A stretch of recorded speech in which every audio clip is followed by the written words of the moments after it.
Ooh, welcome to Titus Talk, ladies and gentlemen. Today is May 9th, 2026. We're going to be talking about Friday Night Smackdown because we're getting closer to Backlash. If you guys didn't know, I'm doing this at 1 o'clock in the morning. I took my dog out and somehow a whole hour went by too fast. I took the dog out like at 11:30 and then 12, I did not see 12. So I don't know what happened, but I'm doing this video at 1 o'clock in the morning. I'm working on my AAA in 2K26 because I tried to make AAA as its own brand, but I don't have a lot of people. I took a lot of people from main roster out and a lot of people from NXT out, and then we had only like 30 guys in there. So I downloaded a whole bunch of people from the men's side and the women's side. And we can't forget Mason Rook, Wilcross. I had to download him. So we got a whole bunch of people I downloaded, and I'm still doing their moves now, their move set. I got this guy named, I don't know what his name is, Caminito de Plata. Money Machine. I heard about these guys. They had a match on Thingamabobber. So this guy plays like Dio Brown. Maybe I'll keep it as this. Because Dio Brown doesn't work in my current show, so it doesn't really matter. So let's keep him like this. I'll keep him like this. So yeah, ladies and gentlemen, that's what I'm doing. And I am doing this video for you guys. Early in the morning. This is my bedtime. Normally it's my bedtime, but I am doing a video and working on my AAA guys. I might not finish every single one of these guys because it's going to take forever. I got like 7 people like that, and I did like 2 people now, 3 people now.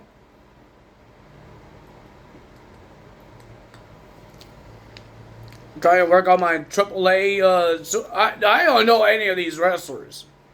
I know who Fabi is. I've seen her wrestle in AAA a couple times. I think she wrestled in Worlds Collide.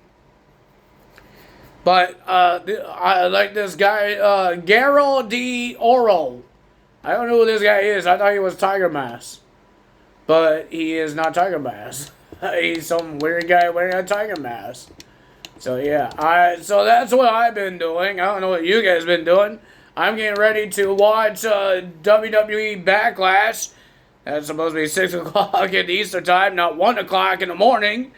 So yeah, ladies and gentlemen, let's talk about Friday Night Smackdown. My puppy is sleeping because he just had a hyper rush with my brother. My brother got him hyper and start running like a maniac.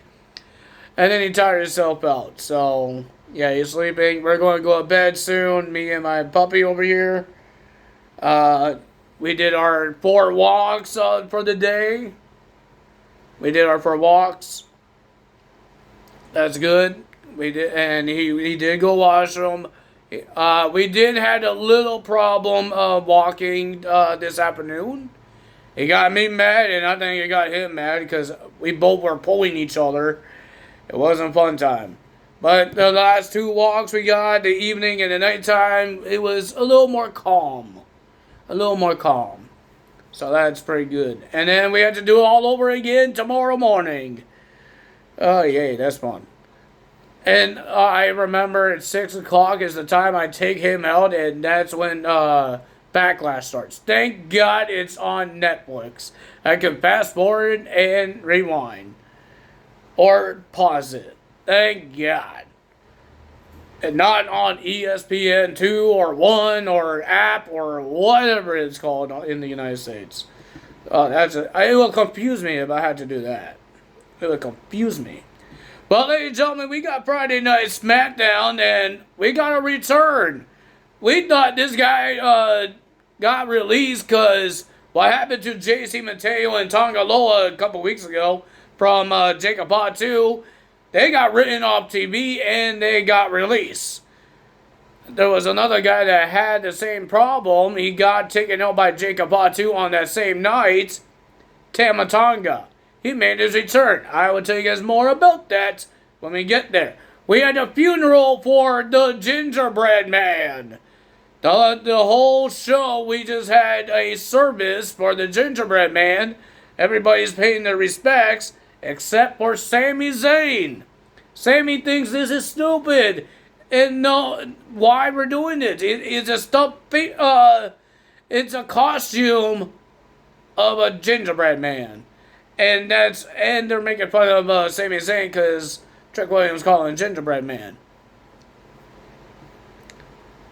So yeah, that's the end of the show. That's the end of the show. So first we got Jacob Fatu. Let's talk about Cody Rhodes. So Cody Rhodes comes out, and we saw Paul Heyman in the office of Nick Aldis, and it's supposed to be Gunther's time in the ring. It looks like he was about to sign a contract to be part of SmackDown or have a match with Cody Rhodes. So Cody Rhodes comes out and he says, "What do you want to talk about?" And he wants Gunther to come out saying that he wants a shot at the WWE title. Paul Heyman comes out and he says, "I have a contract for a title match for the WWE title." Cody Rhodes says, "I don't need a contract. Let's do this title match here in Jacksonville." Remember, Jacksonville been his home for the whole pandemic for AEW, so he knows Jacksonville so well. But, ladies and gentlemen, Paul Heyman says, "This is not for Jacksonville. This title match is for a Clash in Italy. That will be happening on May 30th. I believe May 30th. On the last day of the month. I believe so. I'm not going to check my tablet. My tablet says 1970. I don't know why my tablet says 1970. That's just weird. But, ladies and gentlemen, so yeah, and then Cody Rhodes said a whole bunch of things saying, why are you doing this with Gunther? Because Brock Lesnar retired on you. Roman Reigns doesn't want anything to do with you. CM Punk got rid of you and all that stuff. What does Gunther does for you now? And Paul Heyman said a whole bunch of things, and then he says it comes around, and something happens. Gunther tried to attack Cody Rhodes, jump over the barricade and tried to attack Cody Rhodes, but Cody knew about it, and he attacked Gunther and throws him out of the ring and makes sure he doesn't come in the ring, and he has some words to say and all that stuff. To start off the show, we got Jacob Fatu coming out, talking about his match against Roman Reigns. It's personal for Jacob Fatu. He wants the world title. He doesn't want it. He needs it for his family. He needs everything that comes with the world title. And he wants it. And, ladies and gentlemen, the Uso comes out and talk about that he's going to lose to Roman Reigns. What if he loses to Roman Reigns? And your family has to watch you lose and acknowledge to Roman Reigns.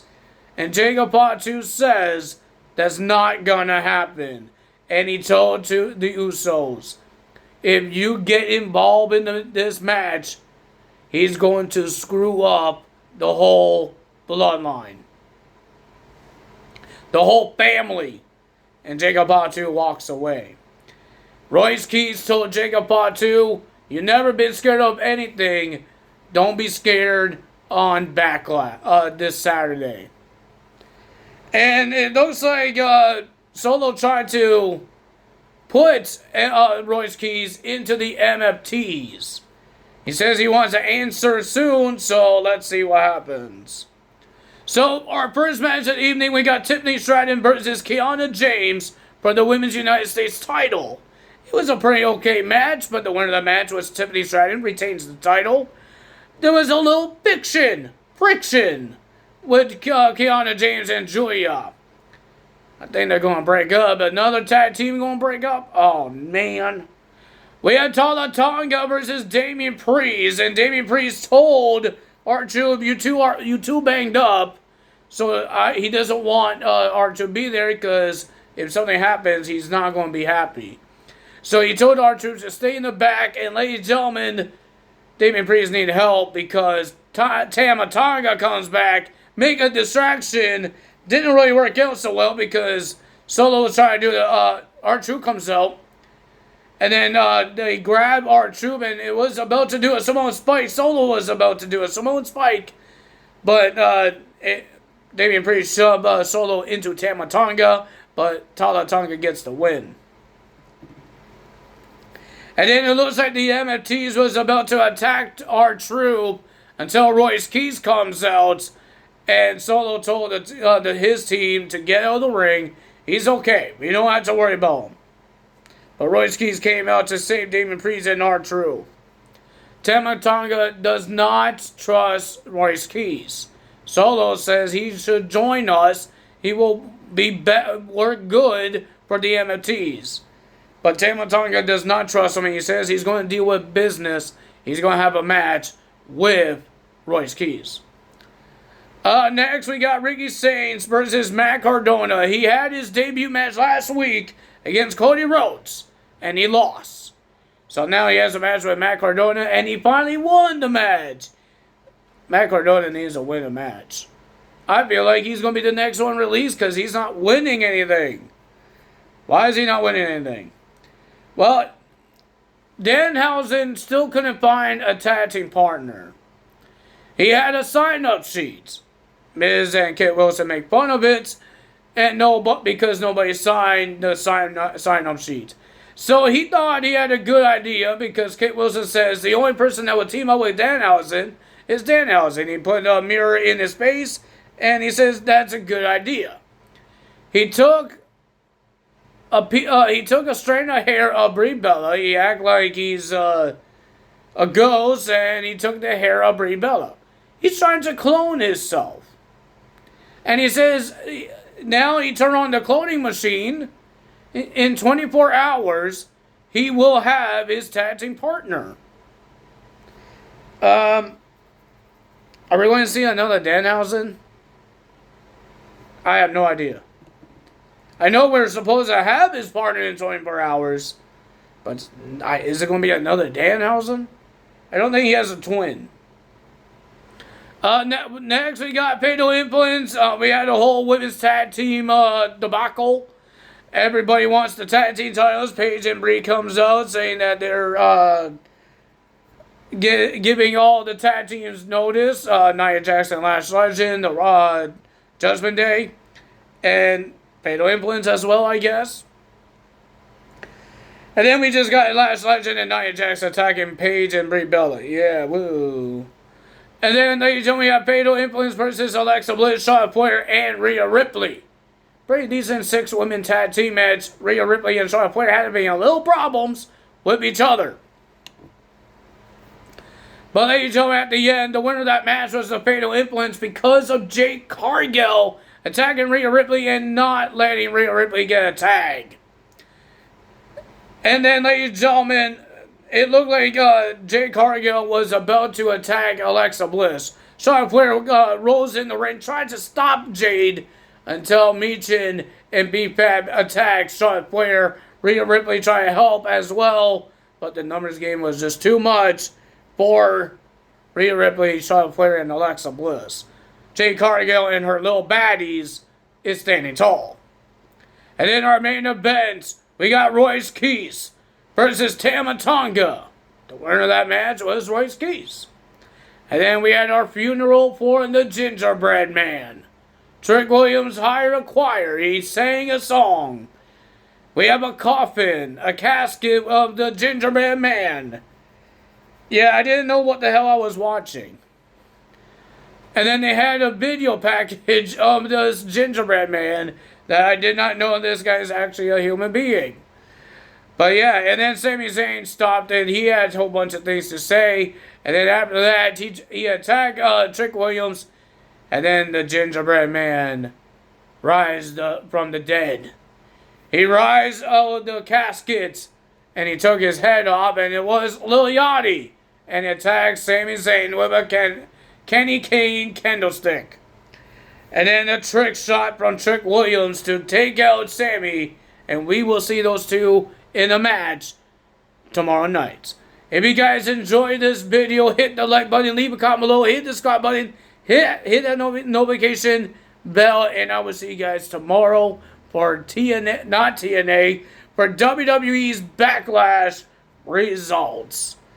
Let's see what Cena has to say. He said there's a big announcement he has to say. Let's see, it's something big. I hope. Because every time Tony Khan says it, I have something big to talk about, and it never turns into a big thing. It was like it's something stupid.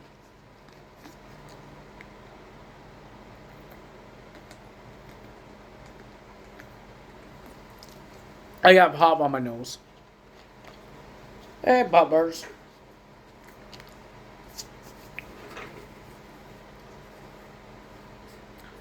And Puppy doesn't know where he's supposed to lay. He's going to lay in his cage soon. I'm happy that he's tired, and that means he will sleep in his cage when I put him in. So, yeah, he's been doing good. He hasn't really done a lot of problems inside. It's just outside. He does not walk very well. He gets too excited when he's outside. It looks like he wants to run. He wants to run. But I can't do that because I don't want him to eat random things and get sick. I'm waiting until the boosters, and then we can let him off, but I'm hoping he gets better on his walking. Thank God we have until 3 weeks. I'm hoping that in 3 weeks he walks a little better. That he doesn't have to pull so much. He doesn't really listen to me when I tell him to stop or say no. So I'm hoping that he actually listens and stop doing what he's doing, and I'm hoping. That's what I'm hoping, guys. But sometimes he's okay. It's just when he wants to, and if he sees something that he wants, he's going to try to run at it or jump at it. And he can't do that because he's on the leash. But I'm hoping that he's going to be a good walker, have a good walking, and it won't be before I take him to the park. Because my fear is that if he's going to run on the leash, what happens if he? What does that mean? Does it mean that he's going to run away from me when he gets off the leash? Because if he sees something that he wants, he's going to run after it. It's not a dog, but if it's a squirrel or a bird, he's going to run after it. Or if it's a flower. Because he eats flowers for some reason. He eats dandelions. That's all for me today. Tell us out. See you guys tomorrow. Bye-bye. I'll try to finish my AAA, guys. It is almost 2 o'clock in the morning, so maybe I won't. Tell us out. Bye.